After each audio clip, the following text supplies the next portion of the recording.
C'est-à-dire que quand tu seras avec ta bonne femme, bien gentille, bien intelligente et qui n'est pas ton genre, le problème c'est que tu seras quand même, que tu le veuilles ou non, abreuvé d'injonctions à ressentir du désir. Et la vie sera longue, voilà.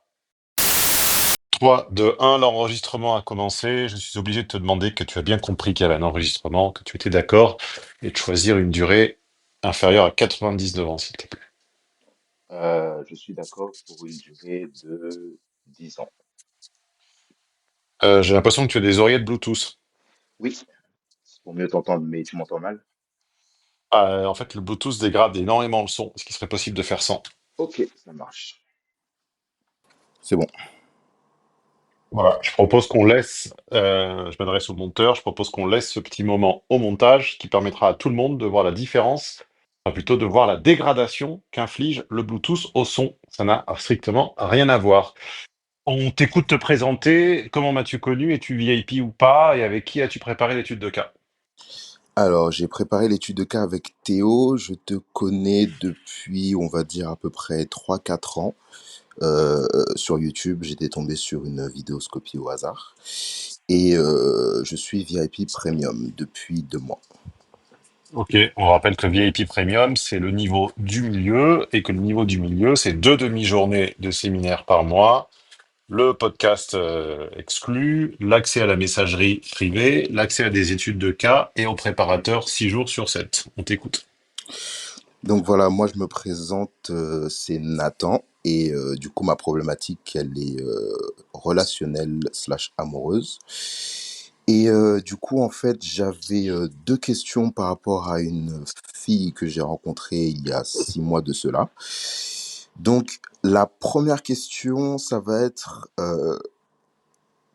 comment, si du coup on devrait le faire, passer au-delà de critères dérangeants. Donc, en gros, c'est comment raisonnablement pardon, établir ses standards. Là, je l'ai divisé Mhm. en 3 parties. C'est premier, on va dire la vision politique. Donc, moi, je suis avec un profil plutôt féministe, anticapitaliste. Et C'est toi le féministe non, non, anticapitaliste? non, c'est la personne avec qui je suis. Et donc du coup, en fait, parfois, ça peut mener à certaines querelles. Et du coup, en fait, je ressens pas en fait un sentiment de projection sur long terme avec la personne. Le deuxième sous-partie, on va dire que c'est plus un critère physique. Donc, c'est-à-dire que je considère que c'est une personne qui a une excellente base, mais cette base, on va dire, est un peu recouverte par une prise de voix. Et en fait, ce qu'il faut savoir, c'est que de base, c'est comme ça que j'ai rencontré cette personne. Et en plus de ça, avec le bon My Body, My Choice, donc on connaît tout ça, je trouve que c'est assez délicat d'aborder ce genre de sujet.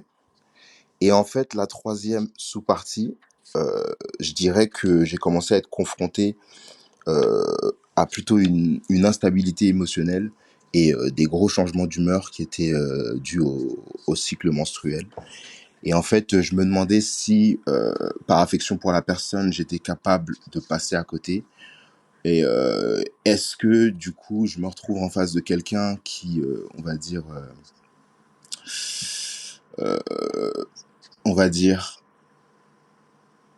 prend le ressenti à un niveau exponentiel, ou bien est-ce que c'est une réalité auquel j'ai pas été assez confronté pour savoir que c'est quelque chose qui bah, arrive généralement avec toutes les femmes. Et du coup, la deuxième question après cela, ce serait est-ce que au final, je pourrais retrouver mieux en compte tenu de mes capitaux, parce que en fait, je ne voudrais pas tomber, on va dire, dans une certaine arrogance, une certaine désillusion. Et parce que je sens que je reste intéressé par d'autres femmes, je me demande en fait si je suis pas en train de passer à côté par rapport à toutes les choses que m'offre la personne actuelle.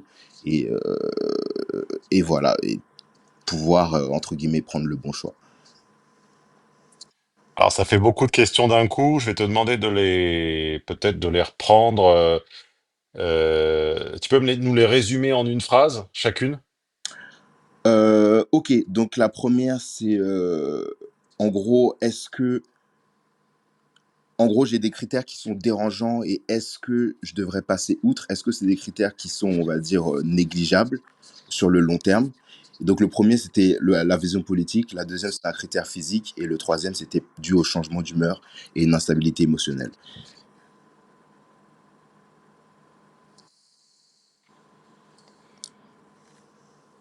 Bah, j'essaie normalement une grande partie de mon travail consiste à séparer les problèmes, c'est-à-dire à différencier, à distinguer, pour ne pas toujours utiliser le verbe discerner qui commence à me sortir un peu par les yeux et qui est un petit peu utilisateur à travers. Mon travail consiste d'abord à distinguer, mais sauf que là, mes efforts de distinction se heurtent à la réalité, qui est que dans la réalité, les trois sont liés. Mhm. Les trois sont liés, puisqu'il y en a un qui pèse, enfin plutôt qui traite de l'apparence. Il y en a un qui traite des penchants, des préférences politiques, et il y en a un qui traite, rappelle-moi, Du coup, des changements d'humeur, des gros changements voilà, d'humeur voilà, dus au cycle, ouais. et du caractère. Mais tu comprends bien que, exceptionnellement, une fois n'est pas coutume, distinguer ces trois volets, c'est complètement artificiel. Puisque tu comprends bien, même sans être médecin ou psychiatre, que ton apparence influe sur ton humeur, que ton humeur influe sur ton apparence, que Mhm. ton humeur et ton apparence façonnent, ou en tout cas font pencher tes préférences idéologiques et politiques, et vice-versa. D'accord. Donc, je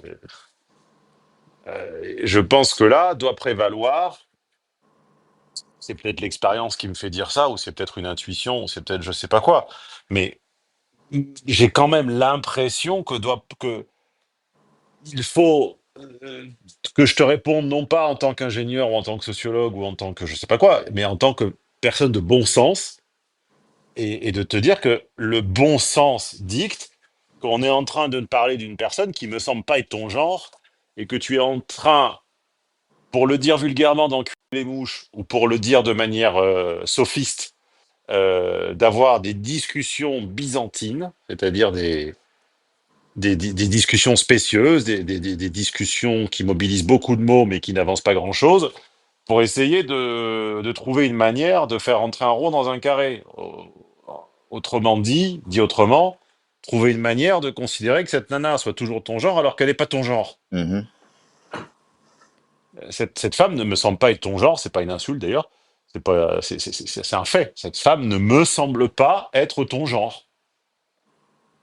Et tu essaies de découper l'omelette en quatre pour me faire croire qu'elle sera ton genre, ou qu'elle y ressemble plus ou moins, ou qu'il suffirait de polir le diamant, de lui faire perdre quelques kilos, de la faire changer d'opinion politique, etc. Mais le problème, c'est que quand tu as changé l'humeur de quelqu'un, son physique et, et ses penchants, qu'est-ce qui reste de la personne, quoi?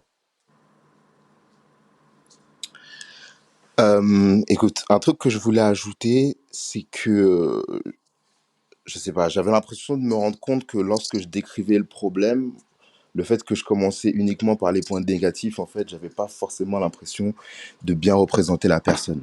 J'aimerais quand même préciser que, du coup, c'est quand même une personne qui a fait des choses, a démontré des affections que je n'avais jamais vues ou expérimentées avant. Et en fait, c'est quelqu'un que je considère aussi de très intelligent, de cultivé, avec qui on partage certains centres Et d'intérêt. moi, il y a plein de gens que je trouve très intelligents et cultivés, mais qui sont pas mon genre. Je suis d'accord. Mais en fait, toutes ces choses ensemble me font que, en fait, il y a énormément de choses qu'elle fait, pardon, qui ont beaucoup de valeur pour moi. Et justement, je me demande si les critères que j'ai mentionnés, comme tu as dit, enculer les mouches, c'était juste moi au final qui était un petit peu superficiel quand je mets à côté, en fait, des choses qui pourraient être considérées comme plus concrètes en termes de valeur. Ah, mais alors là, on en revient à un débat, alors pour le coup, qui n'est plus du tout byzantin, mais qui est très pragmatique, qui est, peut, peut-on former des couples sans désir dans une société du désir? C'était assez simple, enfin, on va dire que c'était beaucoup plus habituel de fabriquer des unions pas du tout, c'est-à-dire complètement décorrélés du désir mutuel, dans un monde qui était pas façonné, ou en tout cas pas autant, sur la comparaison, sur l'image, sur l'achat impulsif, sur l'assouvissement de la pulsion, sur le pulsionnel, sur l'adolescent, la jeunesse et la beauté. C'est-à-dire, dans un monde traditionnel, faire des couples traditionnels où on a le plus grand respect pour la mère de ses enfants, aucun désir et une maîtresse, l'humanité a survécu comme ça. D'accord? Depuis, je sais pas, depuis, on va dire, le début de la sédentarité, j'imagine. Bon, mais sauf que désormais, la civilisation, on est abreuvé d'images qui sont censées susciter notre attends, qui sont, ça fait beaucoup de S, ces serpents qui sifflent sur nos têtes, d'images censées susciter notre concupiscence. Et ces images censées susciter notre concupiscence, tu ne pourras pas en faire abstraction. C'est-à-dire que quand tu seras avec ta bonne femme, bien gentille, bien intelligente et qui n'est pas ton genre, le problème c'est que tu seras quand même, que tu le veuilles ou non, abreuvé d'injonctions à ressentir du désir. Et la vie sera longue, voilà. Toc toc, qui c'est l'inflation.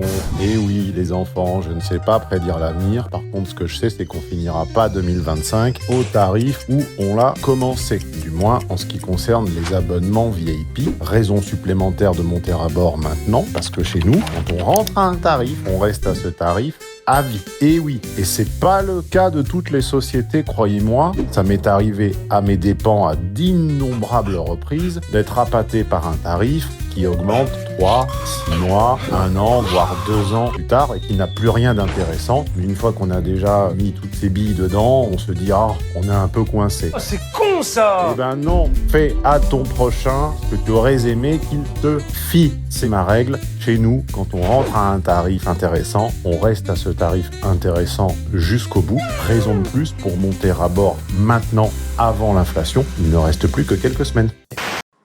Hmm. Oui, en fait, je pense on est plein dans le mille par rapport à ma deuxième question.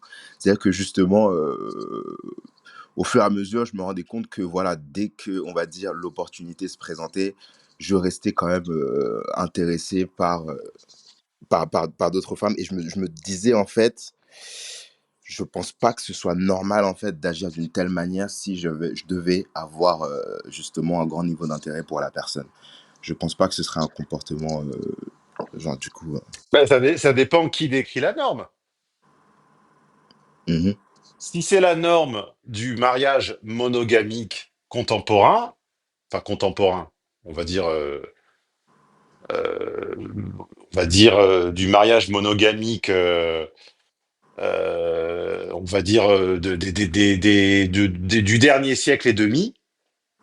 Alors effectivement, il enfreint la normalité du mariage monogamique qui a commencé à la milieu, enfin en tout cas tel qu'il ressemble à la modernité, c'est-à-dire qui vient à peu près du milieu du XVIIIe siècle.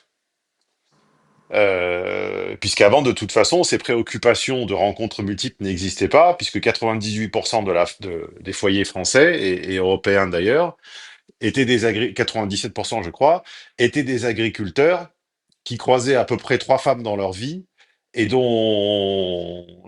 vivaient avec l'enfant, avec l'épouse et les 6 enfants, ou entre quatre et 8 enfants, tous dans la même pièce, où on se prenait un bain dans la rivière en été, le reste de l'année on se lavait pas, et on dormait l'hiver avec les animaux parce qu'il faisait froid. Donc si tu veux, les préoccupations de regarder la femme du voisin en sirotant sa tasse de café et en fumant sa cigarette sont quand même des préoccupations extrêmement récentes, pour mhm, remettre tout ça en perspective.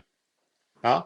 Ça ne concernait que les bourgeois et les grands bourgeois de la deuxième moitié du XVIIIe siècle et du XIXe siècle, pardon, je pensais aux années 1800, donc je pensais à l'Ottocento, donc au milieu du XIXe siècle, et ça concerne le XXe siècle, et encore en faisant abstraction de une décennie enfin, plus d'une décennie de guerre. Donc, c'est des préoccupations extrêmement récentes et finalement, un certain nombre d'époques et de générations y ont échappé tout simplement parce que la question ne se posait pas. Aujourd'hui, on a l'embarras du choix, enfin, l'embarras de choisir par qui se faire refouler quand on est un homme, pour être précis. Hein, parce que la réalité est que quand tu es en couple, tu vois une infinité de poissons disponibles qui ont tous l'air d'avoir des belles couleurs et des belles nageoires. Et puis quand tu n'es plus en couple, tu regardes les poissons de près et puis tu vois que c'est des poissons panés ou c'est des surimi.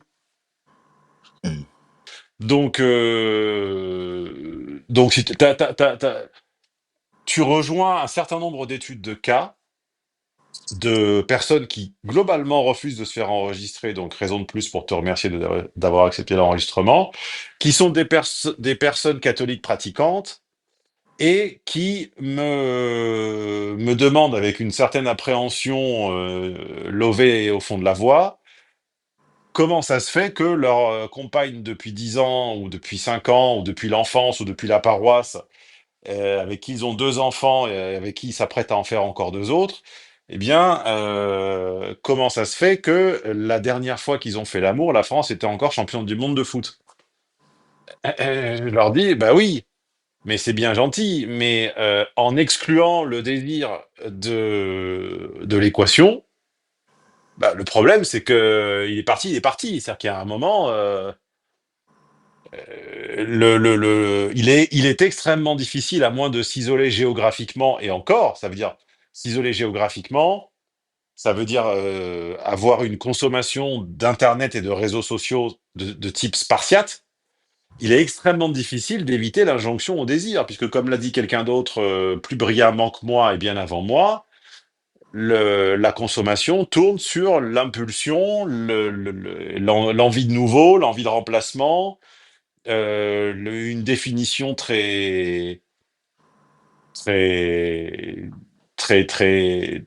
graphique, très éphémère, très fugace du beau, de la mode, du désir, de voilà, une apparence, consommez-moi, aimez-moi, empruntez-moi, etc. Bon, c'est pas un cours de sociaux, mais globalement, il est beaucoup plus difficile d'éviter la pulsion de désir aujourd'hui que cela ne l'était pendant, on va dire, les 99,5% des générations qui nous ont précédés. Alors effectivement, quand on choisit un partenaire hors de ce champ-là, c'est-à-dire qui n'incarne pas, qui ne ressemble en rien à nos archétypes, bah, on se prépare à une longue vie de résistance. Ou alors à une vie monacale, loin de toute tentation, ou à une soupape, comme c'est le cas dans énormément de sociétés traditionnelles, dont l'Asie, mais pas que, une soupape consistant à une ou deux, quelques jokers, voilà, quelques jokers où Madame ferme les yeux sur une fois par an, une fois par je ne sais pas quoi, une disparition nocturne du mari qui va au tripot, qui va au saloon. Dans tous les romans américains du 19e siècle, il y a des saloons et des femmes. Hein, et tu prends par exemple un des chefs-d'œuvre de Steinbeck, à l'est d'Éden, prix Nobel de littérature. Mhm. C'est l'histoire d'une femme qui termine dans un saloon et elle voit passer devant elle et en elle la quasi-intégralité des hommes de la ville, du kidam au shérif, en passant par le voyageur du coin. Bon, eh ben, ces gens, ils étaient mariés, ils avaient des enfants.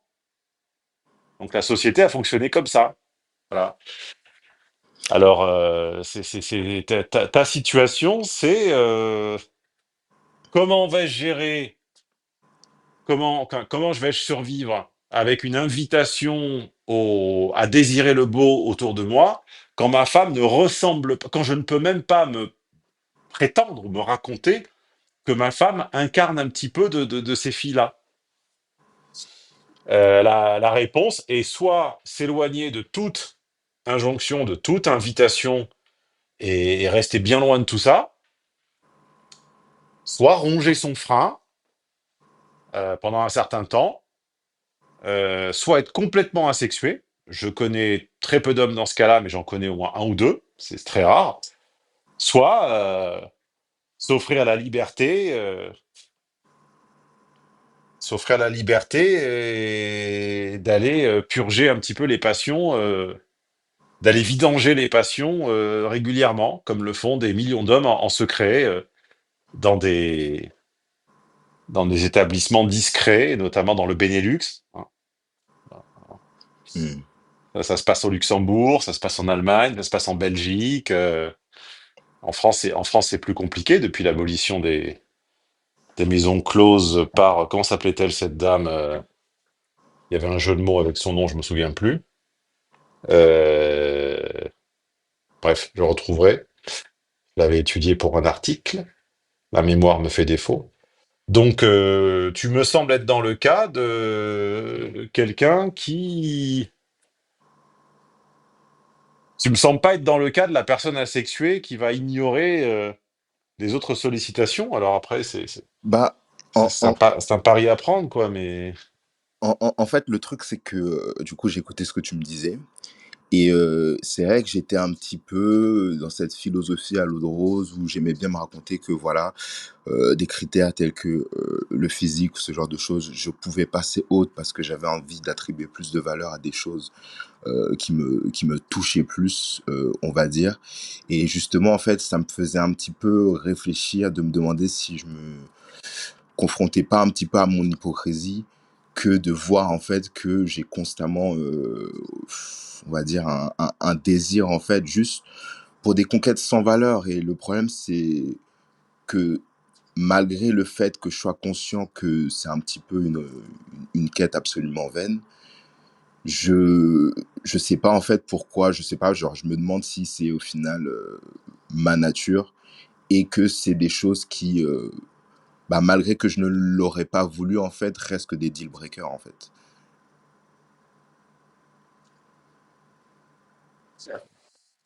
Des choses qui, malgré que tu... Alors là, je suis désolé, la fin n'était pas extrêmement claire. Et est-ce que tu peux me formuler si c'est une question de ta part pour moi ou si c'est une réflexion personnelle? Je suis pas sûr d'avoir compris. Alors, c'est vrai que ça partait plus d'une réflexion personnelle au début, mais si je devais le formuler en tant que question, c'est, bah, au final, est-ce que en pensant auparavant que tous ces critères, genre le qu'on avait mentionné tout à l'heure, heu, qu'au final, c'était des choses sans intérêt, qui n'avaient pas vraiment de valeur par rapport, juste à aller voir d'autres femmes pour, aucune raison que de le faire. Heu, ou bien si, comment ça s'appelle? Mais d'accord, alors en fait, là on est sur une discussion de ce qu'on appellerait, vu de manière pédante, la temporalité. C'est-à-dire que tu peux décider un jour, tu peux décider en janvier 2025 que tes années de dévergondage et tes regards conquérants et de curiosité ou d'esthète pour les autres femmes font partie du passé, et tu peux décider que pour la deuxième ou deux parties suivantes de ta vie, eh bien, tout ça n'a plus lieu d'être. Mais bon, ce sont des... Je suis désolé d'être pédant, je vais encore utiliser une expression peu entendue. Ça s'appelle des propos votifs. Voilà. Les propos votifs, c'est quand on se dit euh, puisse cela se produire. Voilà. Puisse cela advenir. Puisse-t-il faire beau demain? C'est un propos votif. Voilà. Donc toi, ce que tu te dis, et c'est pas une critique, c'est une reformulation, tu Mmh. te dis, bah, puisse, puissais-je échapper à la tentation qui pourrait blesser ma compagne si elle se rendait compte que j'étais attiré par des femmes qui ne sont pas son genre. Voilà. Moi, je ne sais pas répondre. à cette question. Toi-même, tu n'en sais rien. Ce sont des propos votifs. Puissais-je? Puisses-tu? Puisse-t-il? Puisse-t-elle? Puisse-t-il faire beau demain? Puissais-je échapper à la maladie pour les 40 prochaines années? Puissais-je échapper à l'infortune? Mais j'ai envie de te dire que tout le monde veut échapper à la maladie, à l'infortune. Ce sont des, c'est une prière. C'est une prière pour la garder. Troisième proposition de titre. Référence à prière pour te garder de, prière pour te garder, c'est quoi? Oui, ça, c'est pas mal. Euh, J'aime bien. c'est du Johnny, non? Une prière pour te garder. C'est du Johnny, non? C'est la musique que j'aime? Je sais plus. Bref. Donc c'est une prière pour la garder. Voilà, c'est ça. Mais le problème des propos votifs, c'est que ils n'engagent que ceux qui y croient. Puisse-t-il faire beau demain? Bah oui, on est bien, on est là. Puisse-t-il? Hmm. Puisses-tu rester fidèle et droit et loyal et tout ce qu'on veut dans une société relativement obscène avec une partenaire dont tu ne pourras pas te dire, tiens, elle incarne un petit peu de ce que je vois autour de moi. Parce que il faut être réaliste. Absolument personne, une vie durant, n'échappe à la curiosité d'aller voir ailleurs. En tout cas, quiconque m'affirmerait le contraire, pour moi, est un affabulateur, comment ça s'appelle, un,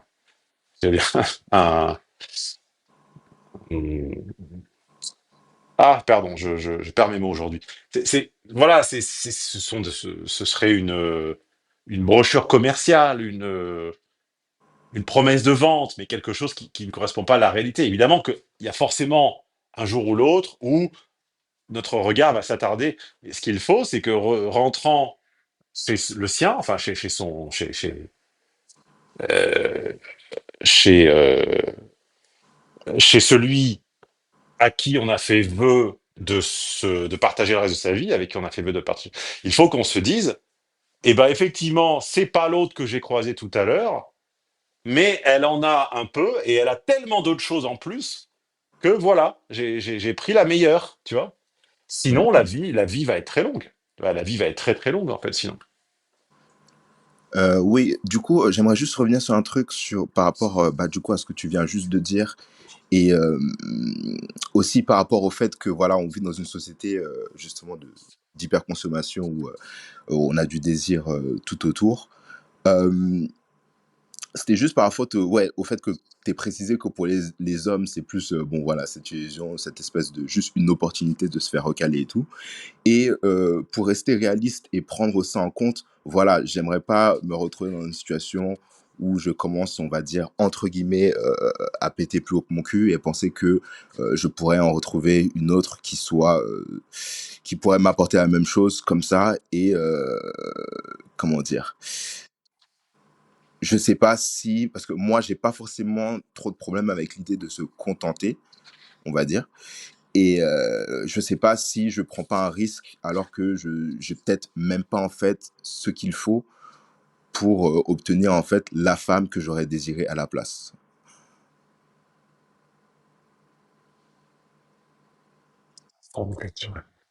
Ah ben ça c'est une question intimement personnelle et c'est un monologue en fait que tu dois avoir, c'est un dialogue intérieur.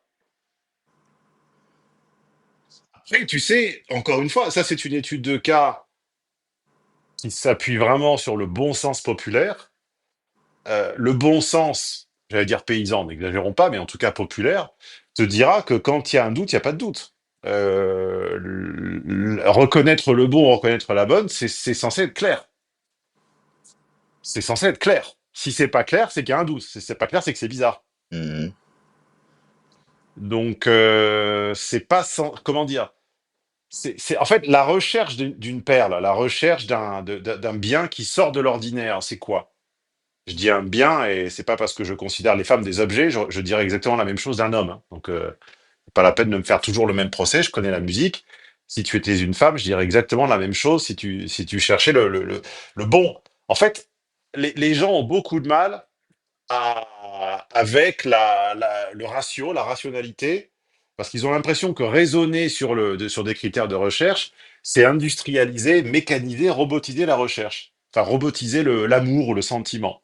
Non, mais si tu as déjà cherché longtemps quelque chose, que ce soit mobilier, immobilier ou projet pro ou perso, je ne sais quoi, tu sais qu'à un moment, il faut un petit peu, je dis bien un petit peu, s'atteler à une forme de labeur dans la recherche, de précision, il faut être un petit peu laborieux jusqu'au moment où tu connais tellement ton sujet et t'en as tellement vu que tu passes par hasard devant le bon et là tu dis, bim, c'est le bon. Tu vois? Mhm. C'est-à-dire que c'est pas l'instinct ou la raison, c'est pas le sentiment ou la technique, c'est pas la sensibilité ou la force. C'est la force qui précède la sensibilité. C'est la raison qui précède l'instinct et qui lui fait place et qui le rend possible, qui le précède, c'est-à-dire qui lui donne en avance le pouvoir de choisir. C'est-à-dire que je suis raisonnable, raisonnable, raisonnable, raisonnable, jusqu'au jour où ma raison me dit laisse place à l'instinct, c'est la bonne. Mhm. Je visite plein, plein, plein, plein d'appartements ou de maisons. J'ai plein de discussions avec mon partenaire sur les avantages et les inconvénients de tel ou tel bien, jusqu'au jour où il y en a un qui dépasse le niveau qui dépasse le stade des avantages et des inconvénients, et où on se dit, c'est bon, c'est celui-là. C'est sûr, c'est évident. Et si tu demandes à la plupart des gens autour de toi, euh, mariés et heureux, ils te diront, j'ai su. Voilà, j'ai su. Elle, c'est bon. Elle, c'est good. Ou lui, c'est bon. Lui, c'est good. Mhm. Ok. Donc, en fait, je te trouve, en première approche, je te trouve un petit peu froid. Je te trouve un petit peu méthodique. Et je te trouve un petit peu calculateur. Sauf que là où s'arrêterait une approche féminisée qui te dirait, oublie tout ça, balaye tout et sens-le au fond de ton périnée ou sens-le au fond de sens-le tout en bas de ton dos ou dans le ventre. Bon, moi je vais dire, c'est pas la sensibilité ou l'intuition qui doit remplacer la raison, c'est la raison qui doit guider ta quête jusqu'au jour où le bon item, la bonne personne, parle ou émet un tel signal que tu dis, ma raison m'a servi à aller jusque-là, maintenant c'est l'intuition qui prend le relais et qui me dit, c'est good.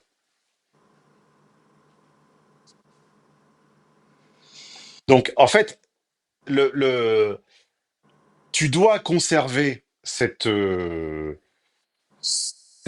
les précautions dont tu t'embarrasses, entre guillemets, c'est ce côté qui peut agacer, j'imagine, les auditrices féminines, je sais qu'il y en a, et je sais que cette manière de décrire ton partenaire est peut-être un petit peu rédhibitoire pour elle, mais sur le fond, tu n'as pas tort dans l'approche, tu te trompes peut-être de sujet, c'est-à-dire que tu dois garder ce scientifisme, entre guillemets, dans ta quête.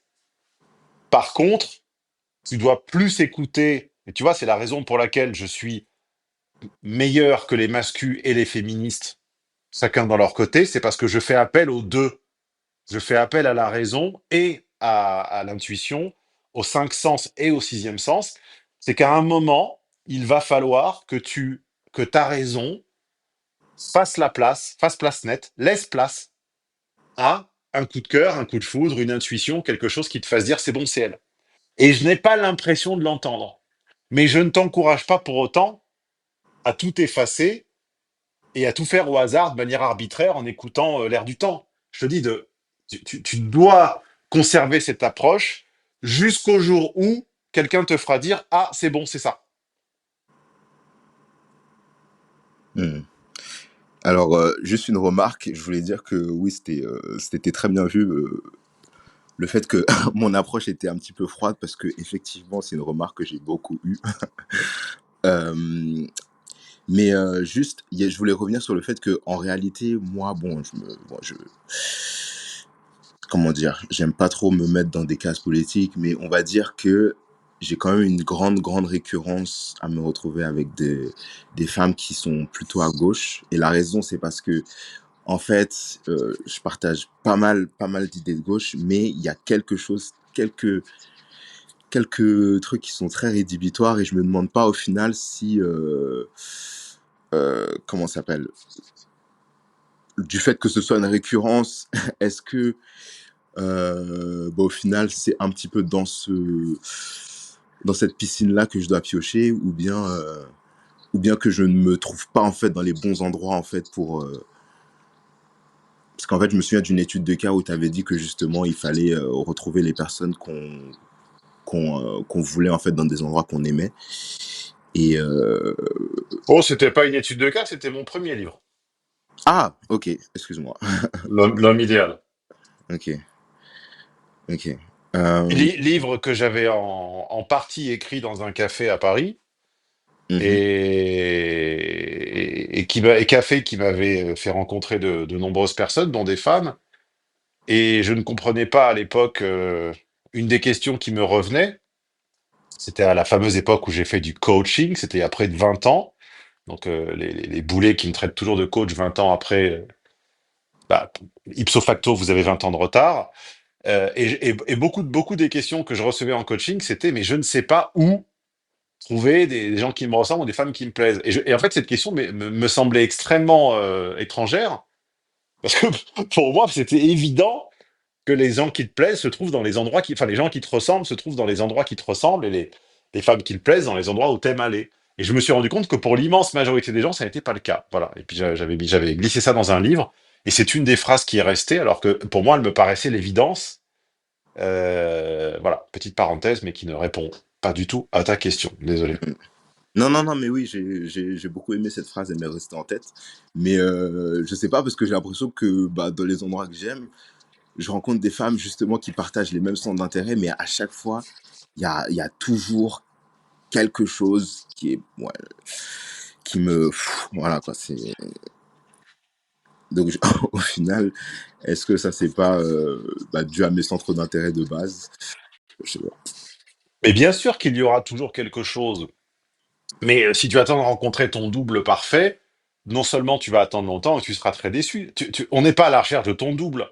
On est à la recherche de la fin de la fin de la course. On est à la recherche du moment où où ta raison aura suffisamment préparé, se sera suffisamment préparée elle-même et aura suffisamment préparé tes capteurs, tes micros internes, ton intuition, etc., pour que tu croises le bon ou la bonne et que tu te dises, ça y est, c'est fini, c'est bon.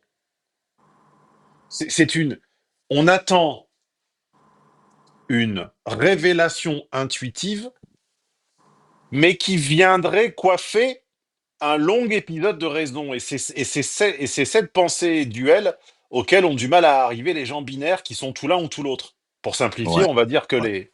les hommes sont tout l'autre et les femmes sont tout l'un. Donc les femmes sont tout dans ne conceptualise rien et les hommes sont tout dans propose-moi une méthodologie réplicable Mhm, pour faire des rencontres. Et ouais. la réalité, c'est que je n'encourage ni les uns, j'encourage les deux à mettre de l'eau dans le vin, dans leur vin mutuel. Mm, Tu vois, c'est pas écouter son ventre ou écouter son cœur, enfin plutôt écouter son cœur ou écouter sa tête. C'est la tête, le cœur et le ventre, qui est une manière pudique de dire le sexe, puisque on n'en a pas parlé, ça ne fait pas partie de ton étude de cas, mais la connexion sexuelle, je peux te dire que si tu l'as pas au début de ton mariage, tu l'auras pas 40 ans plus tard. Il faut que les trois s'alignent. D'ailleurs, même au sens presque premier physique du terme, c'est quoi une personne qui rayonne? C'est très souvent, si tu prends une personne de profil, c'est quoi une personne avec une bonne posture charismatique? C'est une personne dont le bas-ventre, c'est-à-dire le sacrum au niveau des crêtes iliaques, le cœur et la tête sont sur une ligne verticale. Et une personne complètement désaxée ou dégingandée, hein, clin d'œil à ceux qui m'ont repris sur cette mauvaise prononciation il y a quelques jours sur Instagram, c'est quoi une personne complètement à côté de ses pompes?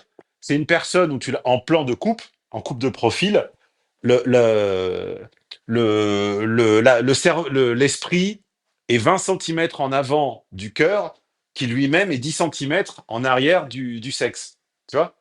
Il y a une verticalité de la communication. Il faut que ces trois éléments, le désir physique, la tendresse des sentiments et un minimum de cohérence cognitive, c'est-à-dire de rapport d'intelligence entre deux êtres, leur permettent de communiquer sur ces trois plans. Si tu n'as qu'un seul de ces plans, tu comprends bien que ça va pas être fonctionnel très longtemps. Alors, oui, du coup, pendant toute notre conversation, en fait, j'ai essayé un petit peu d'écouter un petit peu plus mes sentiments et de revenir à ce que je ressentais lorsque j'étais en présence de la personne. Et c'est vrai que au fond de moi, je sais quand même que j'ai un grand désir de l'avoir à mes côtés parce qu'elle elle m'apporte énormément de choses qui sont très rassurantes et elle fait beaucoup d'efforts pour moi. On revient juste sur justement la question du physique. En fait, la raison pour laquelle je disais ça, c'est parce que j'ai quand même, comment je vais dire, une hygiène sportive, on va dire, relativement haut niveau de base. Et du coup, j'attendais d'une certaine manière à ce que la personne avec qui je suis fasse des efforts. Et le fait qu'elle ait décidé d'en faire juste après, je sais pas, quelque chose en moi me dit que c'est très très rare d'avoir des gens qui sont prêts à faire autant d'efforts pour vous. Donc,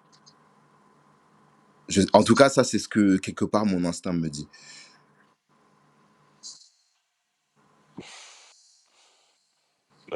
Les gens sont prêts à tout ce que tu veux, mais ils te tendront l'addition.